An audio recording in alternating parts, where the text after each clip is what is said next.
আসসালামু আলাইকুম ওরহমতুল্লাহি ওবারাকাতু। আসসালামু ওয়াসসালাতু আলা আশরাফিল আম্বিয়া ওয়া নাবিয়িনা মুহাম্মদ ওয়া তাবিঈন ওয়া আজমাইন। রব্বি ইশরাহ লি সাদরি ওয়া ইয়াসসির লি আমরি ওয়াহলুল উকদাতাম মিন লিসানি ইয়াফকাহু কওলি। রব্বি জিদনি ইলমা রব্বানা জিদনা ইলমা রব্বানা জিদনা ইলমা। আলহামদুলিল্লাহ, আমরা সূরা আল কাহফের আলোচনাতে ছিলাম। লাস্টে আমরা আলোচনা করেছিলাম আয়াত নাম্বার 7 এবং 8। তো এখান থেকে কিছু জিনিস আবার আমরা রিপিট করে আমরা আজকের আলোচনায় চলে যাব ইনশাআল্লাহ। তো আমরা লাস্ট ক্লাসে যেটা দেখেছিলাম আয়াত নাম্বার 7-এ, আউযু বিল্লাহি মিনাশ শাইতানির রাজিম, বিসমিল্লাহির রহমানির রহিম। ইন্না জাআলনা মা আলাল আরদি যিনাতাল লাহা লিনাবলুয়াহুম আইয়ুহুম আহসানু আমালা। এখানে আমরা জিনাতান শব্দটাকে হাইলাইট করছিলাম, যে আল্লাহ সুবহানাহু ওয়া তাআলা বলছেন যে নিশ্চয়ই আমরা বানিয়েছি বা তৈরি করেছি যা কিছু আছে জমিনের উপরে, সেগুলোকে সুশোভিত করেছি। হ্যাঁ, যাতে করে আমরা পরীক্ষা নিতে পারি যে কে হচ্ছে কর্মে উত্তম। এই জিনাতান শব্দটাকে আমরা লাস্ট ক্লাসে একটু জোর দিয়ে বলতেছিলাম যে জিনাতান শব্দটা কোরআন মাজিদে প্রায় 19টা জায়গায় আসছে। তো বিভিন্ন জায়গায় বিভিন্ন রকম ভাবে এটা আমাদেরকে হাইলাইট দিচ্ছে। তো এর মধ্যে আমরা কিছু জিনিস আলোচনা করতেছিলাম যে যেমন কারুন কি করতো, তার সম্পদের প্রদর্শনী করতো। জিনাতান হচ্ছে এমন একটা সৌন্দর্য যেটা কিনা মানুষ কি করতে চায়, মানুষ সৌন্দর্যের প্রতি তার ভালোবাসা আছে। সেই সৌন্দর্য সুন্দর কোনো জিনিসকে যে যেমন পছন্দ করে তেমনি ভাবে সে তার প্রতি আকর্ষিত হয়, সৌন্দর্যের প্রতি সে আকর্ষিত হয়। তো ওই যে কারণ তার সম্পদের প্রদর্শন করতো এবং সেই সম্পদ দেখে অন্য মানুষেরা সেটা পাইতে চাইতো। হ্যাঁ, অন্য মানুষেরা জেলাস ফিল করতো এবং তারা সেটা পাইতে চাইতো এবং তারা বলতো যে হায়, কারণকে যা দেওয়া হয়েছে তার মতো যদি আমাদেরকে দেওয়া হতো বা তার মতো যদি আমাদের থাকতো, এই কথা তারা বলতো। আর আবার আমরা দেখি যে এই এই যে এত সৌন্দর্যের প্রতিযোগিতা, হ্যাঁ, এই যে সৌন্দর্য নিয়ে যে প্রতিযোগিতা, সৌন্দর্য পাওয়ার যে ইচ্ছা, এটা কিন্তু অতিরিক্ত মাত্রায় কি এটা আমাদের জন্য ক্ষতিকর। হ্যাঁ, সৌন্দর্য প্রীতি প্রত্যেকটা মানুষের একটা আচরণের মধ্যে থাকবে, কিন্তু এটা যখন আমার ফোকাসকে অতিক্রম করে আমাকে দুনিয়ামুখী করে দিবে তখন সেটা আমার জন্য ক্ষতিকর। যেমন সূরা বাকারাতে আল্লাহ সুবহানাহু ওয়া তাআলা 2 নম্বর সূরার 212 নম্বর আয়াতে বলতেছেন যে এই যে জুইয়িনা, দেখেন এই শব্দটা এখানেও ইউজ হয়েছে, জুইয়িনা লিল্লাযিনা কাফারুল হায়াতুদ দুনিয়া, তাদের জন্য যে যারা কিনা আল্লাহকে অস্বীকার করে, কাফারু যারা করে, কাফের যারা, তাদের জন্য এই দুনিয়াটাকে কি করা হয়েছে, সুশোভিত করে দেওয়া হয়েছে। পার্থিব জীবনের উপর কাফিরদেরকে উন্মত্ত করে দেওয়া হয়েছে, উন্মত্ত করে দেওয়া হয়েছে, মানে দে আর ক্রেজি। এরা এরা দুনিয়ার এই এই সৌন্দর্যের পেছনে মানে পাগলের মতো ছুটে। হ্যাঁ, এবং ওয়ায়াসখারুনা মিনাল্লাযিনা আমানু, এবং তারা ওই যারা মুমিন তাদেরকে নিয়ে তারা হাসির পাত্র বানায়, মুমিনদেরকে নিয়ে তারা হাসাহাসি করে যে আরে এই লোক অনেস্ট বিজনেস করতে যায়, দেখো কোনো প্রফিটই করতে পারে না। হ্যাঁ, এরকম, আরে দেখো এইভাবে চলতে যে সে কিছুই করতে পারতেছে না, বা হাসাহাসি করতেছে তাদেরকে নিয়ে যে এরা হচ্ছে মানে লুজার পার্টি। অথচ আল্লাহ বলতেছেন ওয়াল্লাযিনা, অথচ যারা কিনা আল্লাহকে মানে ভয় পায়, হ্যাঁ, যারা কিনা ওয়াল্লাযিনা তাকাও ফাওকাহুম ইয়াউমাল কিয়ামা, তারাই হচ্ছে উপরে থাকবে। যারা আল্লাহকে ভয় পায়, যারা আল্লাহকে তাকওয়া করে, সে তাকওয়াশীল ব্যক্তিরাই কি হবে, কিয়ামতের দিনে উপরের মর্যাদায় তারা থাকবে। আল্লাহু ইয়ারযুকু মান ইয়াশাউ বিগাইরি হিসাব, এবং আল্লাহ যাকে ইচ্ছে সীমাহীন রিজিক দিয়ে থাকেন। হ্যাঁ, সীমাহীন আল্লাহ সুবহানাহু ওয়া তাআলা রিজিক দিয়ে থাকেন যাকে ইচ্ছে তাকে। আর এখান থেকে আমরা যেটা দেখলাম যে এই পার্থিব জীবনের সৌন্দর্য যেটা এই জিনাতানে বলা হচ্ছে, এটা কিন্তু কি কাফেররা কিন্তু এটাতে ট্র্যাপ হয়ে থাকবে। আর এখান থেকে আমরা এটাও বুঝতে পারলাম যে মুমিনদেরকে আল্লাহ সুবহানাহু ওয়া তাআলা বলতেছেন যে তারা দুনিয়ার জীবনে মনে হবে যে ক্ষতিগ্রস্ত, বা দুনিয়ার জীবনে তারা অনেক স্যাক্রিফাইস করতেছে আখিরাতকে চিন্তা করে। তাহলে যারা কিনা দুনিয়াতে মনে হচ্ছে যে হাসাহাসির পাত্র হচ্ছে, তারাই কিন্তু আসলে কি হচ্ছে, আলটিমেটলি যে উইনার হচ্ছে। আল্লাহ সুবহানাহু ওয়া তাআলা তাদেরকেই বলতেছেন স্মার্ট পিপল। আর যারা কিনা অতি লোভে বা অতি রিক্ত, যারা কিনা মানে দুনিয়ামুখী, যারা অতিরিক্ত, তাদেরকে আল্লাহ বলতেছেন যে তারা কিন্তু আসলে কি হবে, তারা সেদিন সফলকাম হতে পারবে না। তো এখানে যে ব্যাপারটা আমাদের খেয়াল রাখতে হবে সেটা হচ্ছে যে এই যে আমাদের যে দুনিয়াতে যে সিদ্ধান্তগুলো আমরা নিচ্ছি, সঠিক সিদ্ধান্ত নেওয়ার জন্য আমাদের কয়েকটা জিনিসকে আমাদের মনে রাখতে হবে। এক হচ্ছে যে আল্লাহ আল্লাহ সুবহানাহু ওয়া তাআলা বলেন নাই যে দুনিয়া ছেড়ে দিতে, তা কিন্তু না। দুনিয়াতে আমাদের রিজিক আহরণ করতে হবে, আমাদেরকে আমাদের প্রয়োজনগুলোকে মিটাইতে হবে, আমাদেরকে সচ্ছলভাবে চলার চেষ্টা করতে হবে। তাহলে এই সবই আমরা করব, কিন্তু আমাদের ধ্যান ধারণায় যে আল্লাহ সুবহানাহু ওয়া তাআলার প্রতি তাকওয়া, আল্লাহ সুবহানাহু ওয়া তাআলার হুকুমগুলো মেনে চলার যে আম, ইচ্ছা, এবং সেটা আল্লাহ সুবহানাহু ওয়া তাআলার বাধ্যগত থাকা, এগুলোতে যেন আমাদের কোনো কমতি না হয়, আখিরাত থেকে ফোকাস যেন আমাদের সরে না যায়।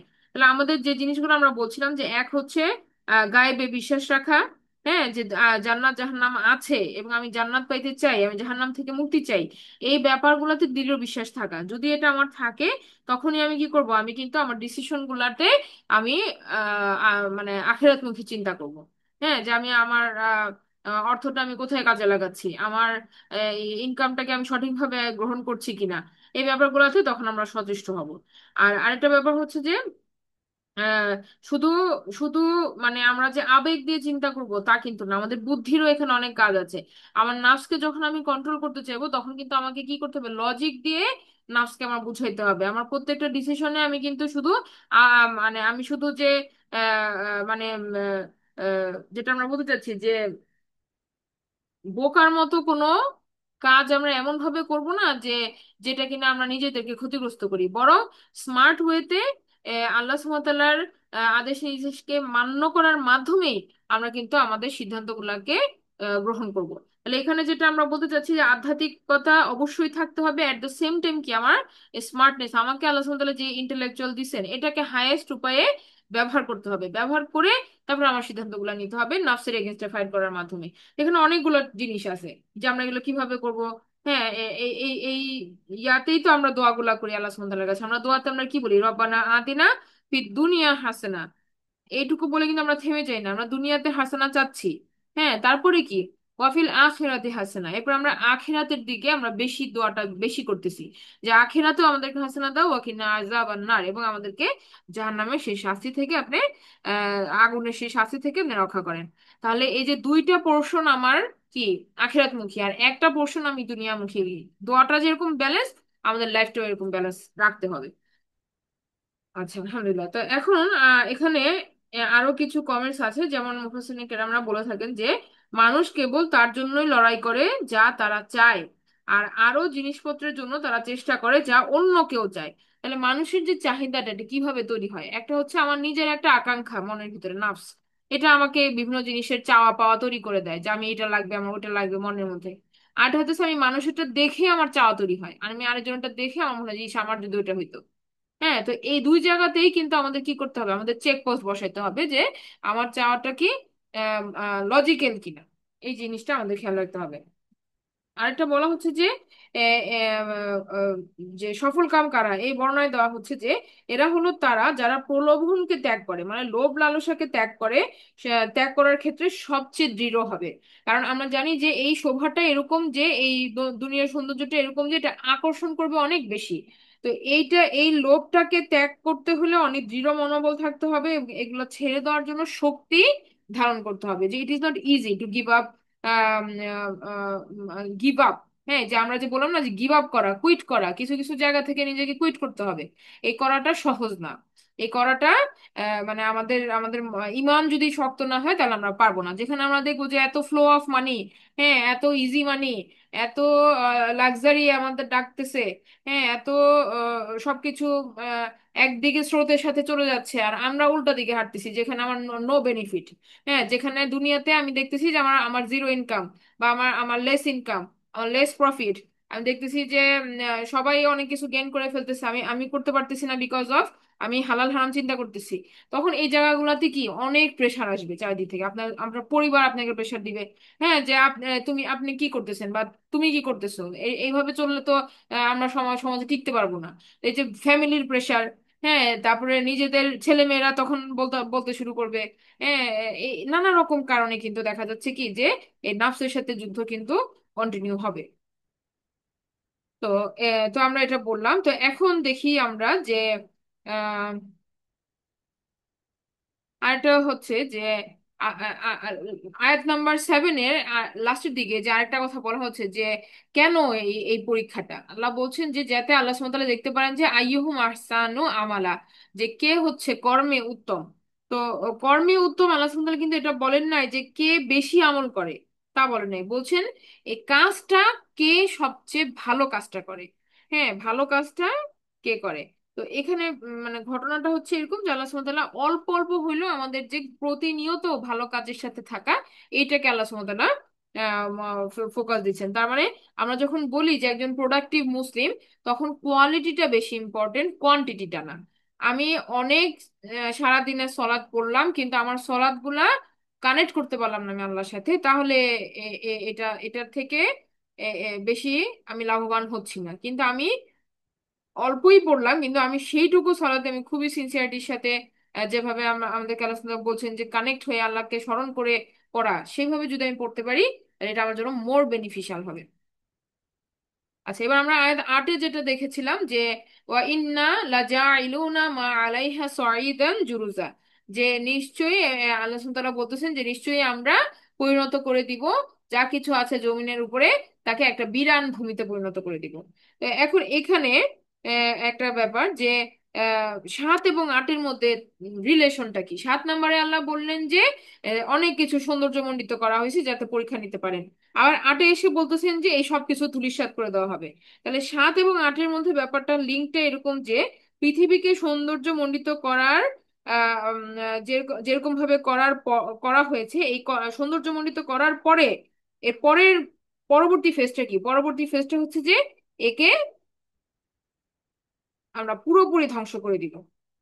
তার মানে যেমন ভাবে একে সৌন্দর্য মণ্ডিত করা হয়েছে তেমনি ভাবে এই সৌন্দর্যকে কি করা হবে, ডিলিট করে দেওয়া হবে।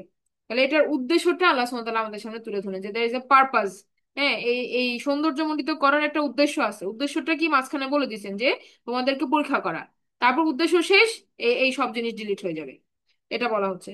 আবার আলুসি যিনি বলেছেন যে যে ওই যে আমরা আগের 1 থেকে 5-এ দেখতেছিলাম যে আল্লাহ সুবহানাহু ওয়া তাআলা বলতেছেন যে কেন মানুষ বিশ্বাস করে না, তার কারণগুলো বলতেছিলেন। তারপরে 6 নম্বরে এসে রাসূল সাল্লাল্লাহু আলাইহি ওয়াসাল্লামকে সান্ত্বনা দিচ্ছিলেন। তো এখানে এরকমই একটা যে কেন মানুষ বিশ্বাস করে না, তার একটা উত্তর হচ্ছে যে পৃথিবীর সৌন্দর্যে মানুষ মত্ত হয়ে থাকে। আর পৃথিবীর সৌন্দর্যে এমন ভাবে মত্ত হয়ে থাকে যে তারা যে তারা এই এই কারণটার কারণেই তারা আল্লাহকে বিশ্বাস করে না, বা আল্লাহর আখিরাতে যে প্রতিশ্রুতিগুলো সেগুলোতে তারা বিশ্বাস করে না। তো এখন আল্লাহ বলতেছেন যে তো আমি তোমরা যেই কারণে আমাকে বিশ্বাসটা করতে না সেটাকে আমি ডিলিট করে দিব এখন। হ্যাঁ, যখন কিয়ামত আসবে আল্লাহ সুবহানাহু ওয়া তাআলা ওই জিনিসগুলা এই এই এই সৌন্দর্যগুলাকে ধূলিসাৎ করে দিবে। এখন আমরা কিছু ওয়ার্ড ওয়ার্ড বাই ওয়ার্ড যদি দেখি, সরিদান, সরিদান মানে হচ্ছে যে এখানে সরিদান মানে হচ্ছে একটা বন্ধা জমি যার থেকে কোনো প্রোডাকশন হয় না, এমন একটা জমি যেখানে আপনি ফসল ফলাইতে পারবেন না। হ্যাঁ, এটাকে বলা হচ্ছে হচ্ছে সয়ইদান। তার মানে এখান থেকে আর কোনো আউটকাম আসবে না, এমন ভাবে মাটিটা আল্লাহ সুবহানাহু ওয়া তাআলা বানাই দিবেন। এরপরে বলা হচ্ছে জুরুজান, জুরুজান মানে শুকনা পাতা, একদম শুকনা খড়কুটা পাতা। হ্যাঁ, তো এটাকে আরেকভাবে আরবরা বুঝে যে ঘাসের গোড়া যখন পোকায় খেয়ে ফেলে এবং ওই যে যে খায়ে ফেলা ঘাসটা এমন ভাবে ড্রাই আউট এবং এটার মধ্যে আর কিছু নাই খাওয়ার, এখান থেকে আর কেউ বেনিফিট হইতে পারবে না। হ্যাঁ, সেই জিনিসটাকে বলা হচ্ছে যে জুরুজান।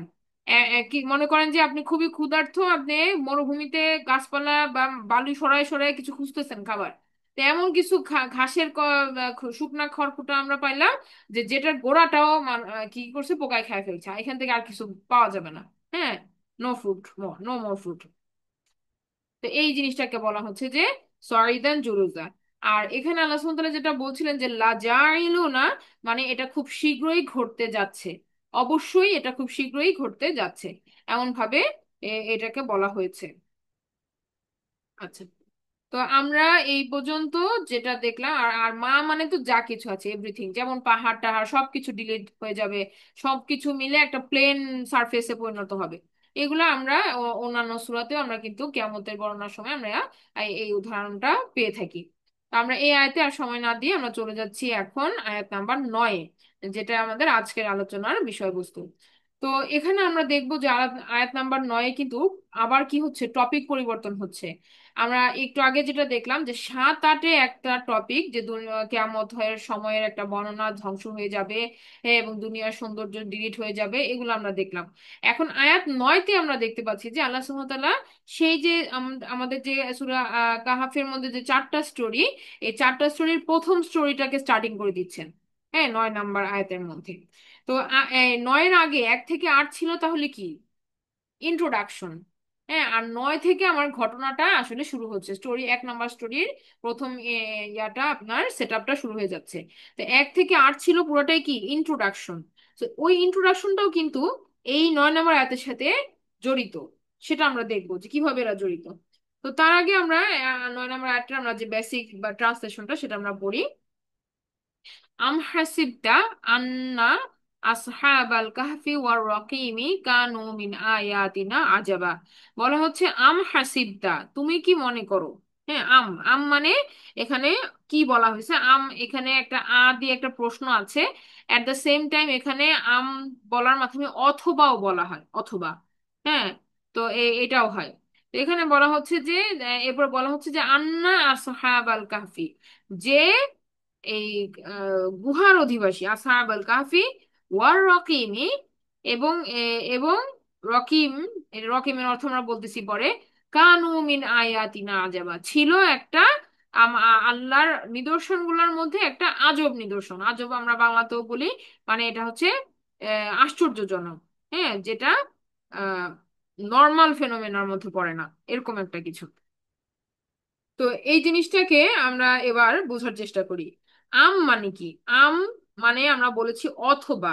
আমের মধ্যে দুইটা ঘটনা আছে, একটা হচ্ছে হামজা জবর হ্যাঁ, তার মানে এটা হচ্ছে একটা প্রশ্ন যখন আমরা করি, যেমন আরো আইতা, তুমি কি দেখেছো। হ্যাঁ, তারপরে এরকম এই যে প্রশ্ন করা, অথবা বাল, বাল মানে হচ্ছে অথবা।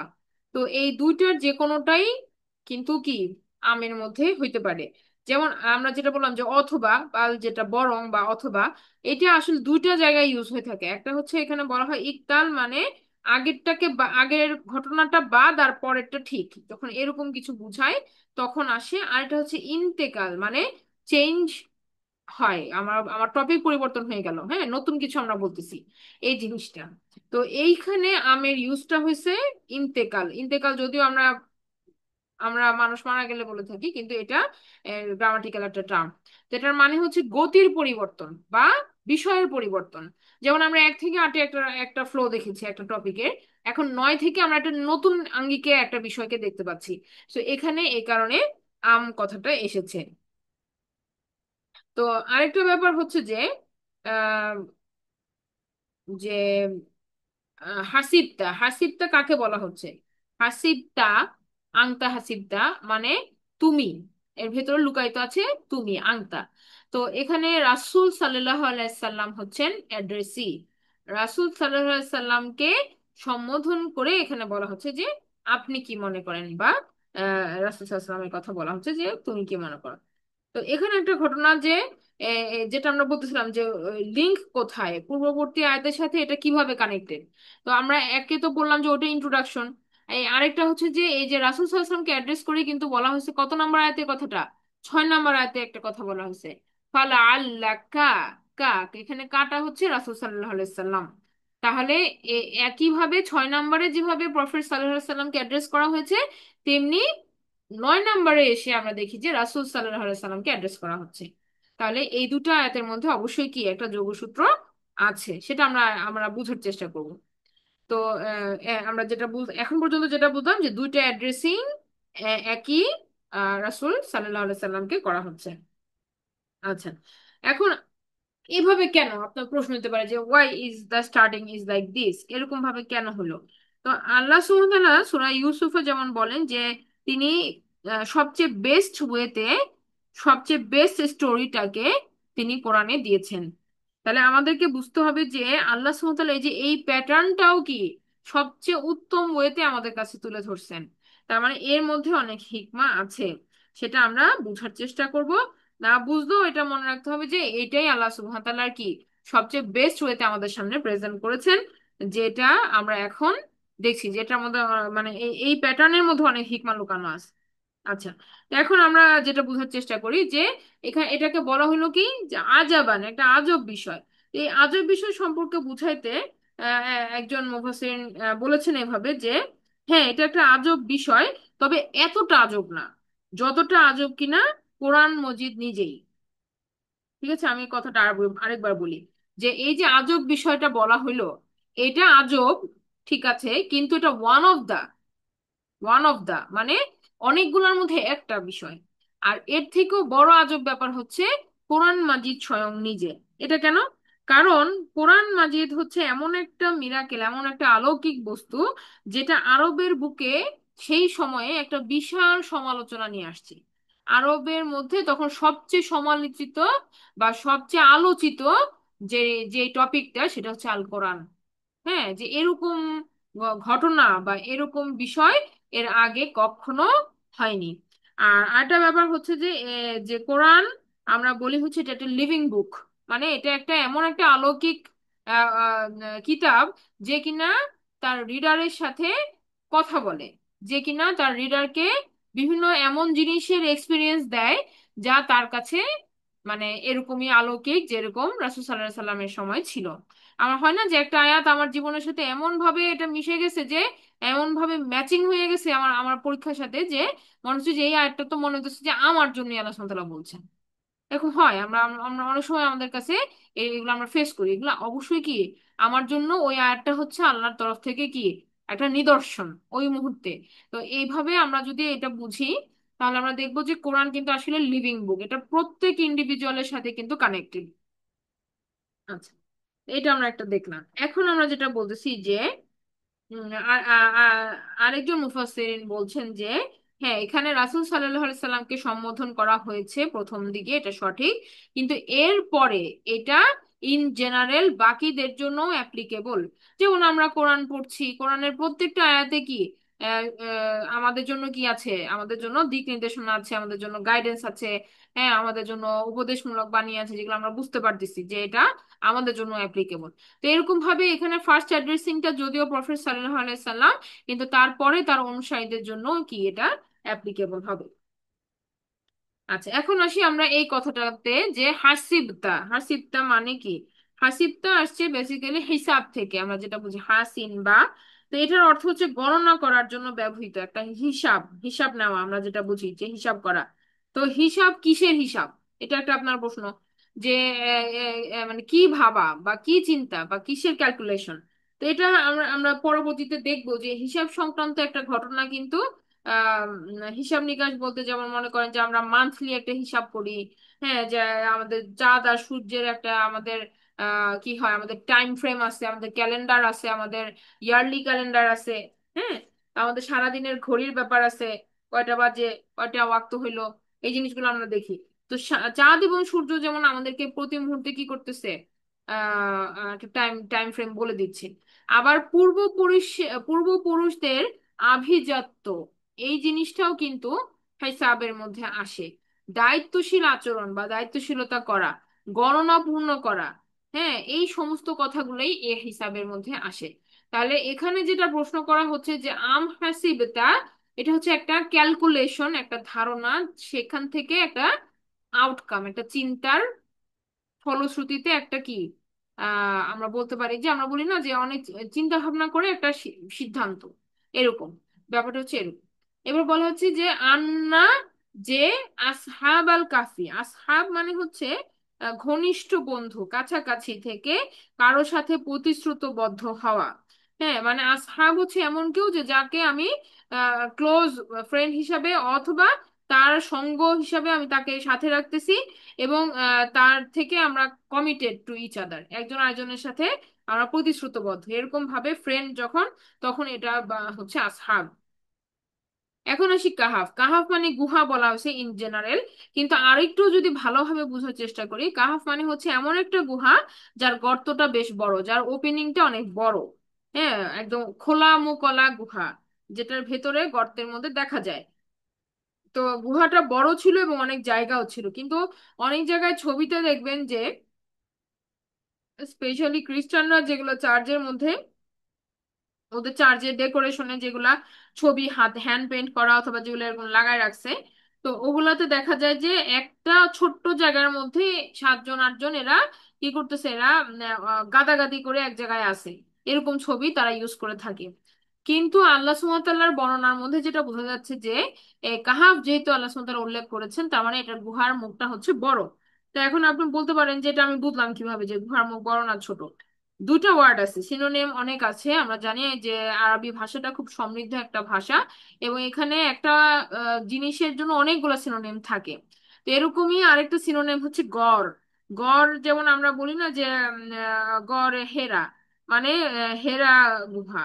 তারপর আমরা যারা গিয়েছেন, আপনারা যাদের সৌভাগ্য হয়েছে আল্লাহর ঘরে যাওয়ার, আপনারা নিজেরাই দেখেছেন তাই না, যে সেখানের মুখটা কিরকম, ছোট্ট একটা মুখ, ওপেনিংটা অনেক ছোট।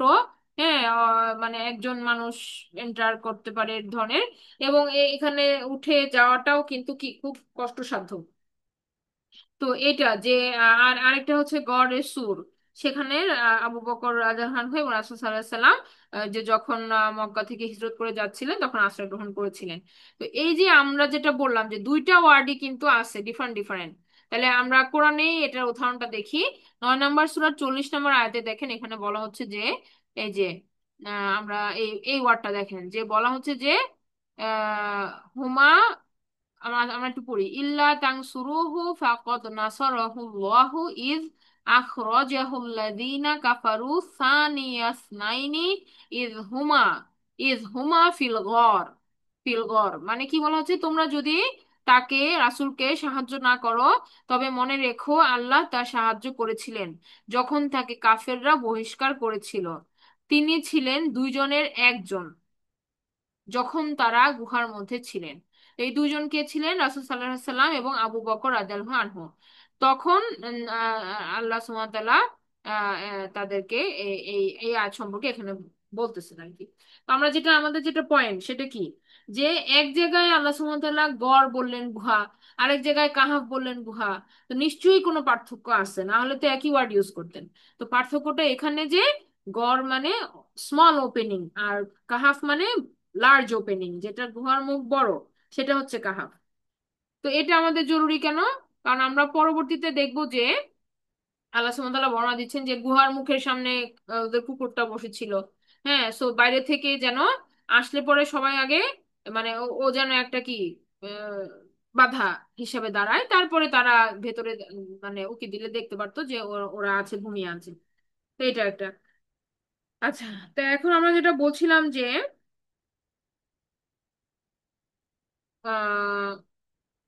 কাহাফ, আমরা বললাম যে গুহাটা আসলে কি এখানে ইন্ডিকেট করতেছে, একটা আশ্রয়ের জায়গা। গুহাটা এখানে কি ছিল ওদের জন্য, যে একটা আশ্রয়ের জায়গা, কারো আশ্রয়ের জায়গা। আচ্ছা, এরপর আসেন এই যে আমরা রকিম, আর রকিম এখানে বলা হয়েছে, রকিম আসলে কি? তো কেউ কেউ বলছে যে রকিম হচ্ছে আসলে ওই কুকুরটার নাম, কেউ বলেছে এটা রোমের একটা জায়গার নাম, কেউ বলেছে ওই উপত্যকায় ওই গুহাটার নাম ছিল রকিম। হ্যাঁ, আবার কেউ বলেছেন যে রকিম হচ্ছে স্থায়ী কোনো খোদাই করা কোনো কিছু, যেখানে খোদাই করা আছে নামটা, বা বা খচিত, খচিত হয়েছে, খোদাই করা হয়েছে, অথবা সেলাই যুক্ত যেটা ওই জিনিসটাকে তারা বলতেছে যে রকিম। তো যাই হোক, এই জিনিসগুলার যে কোনোটাই হইতে পারে। তো আমরা যেটা যেটা বুঝি যে হাম মানে যেরকম হচ্ছে প্রশংসা করা, আর হামিদ মানে হচ্ছে যে মানে মানে ব্যাপারটা এরকম যে হামদ কি, আমরা জানি যে হামদ হচ্ছে আল্লাহ সুবহানাহু ওয়া তাআলার প্রশংসা করা। হ্যাঁ, হামদ। আর যখন হামিদ বলা হচ্ছে, এটা একটা ইসম, এবং এটা তখন কি হয়ে যাচ্ছে, এটা পার্মানেন্ট, এবং এটা কারোর উপরে ডিপেন্ড করতেছে না। হ্যাঁ, প্রশংসাটা কেউ করলো কি করলো না এটার উপর ডিপেন্ড করতেছে না। তো এরকম ভাবে রকিম যেটা, এটা হচ্ছে খোদাই করা ছিল।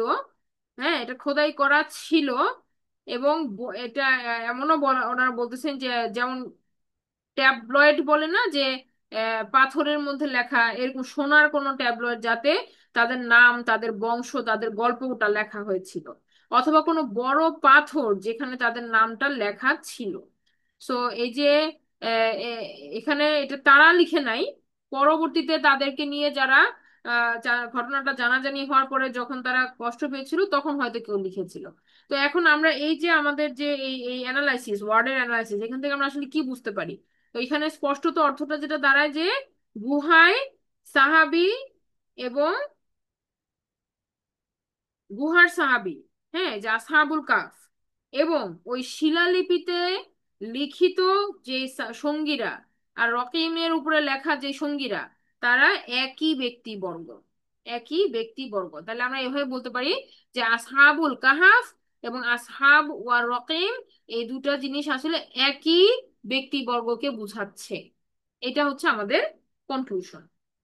আচ্ছা, এখন আমরা যেটা বললাম যে এরপরে আল্লাহ সুবহানাহু ওয়া তাআলা বলতেছেন যে আজাবান, এই যে আজাবান শব্দটা, কানু মিন আয়াতিনা আজাবা, এরা এইটা হচ্ছে আল্লাহর আয়াতগুলোর মধ্যে, নিদর্শনগুলোর মধ্যে, ওয়ান অফ ইট, আজাবা, একটা ওয়ান্ডার। হ্যাঁ, তো এখানে আহ এ- এ- এখানে একটা ব্যাপার যে আল্লাহ সুবহানাহু ওয়া তাআলা এটাকে আজাবান, আজাবান তিনটা ভিন্ন ভিন্ন ওয়ার্ডে কোরআনে আসছে।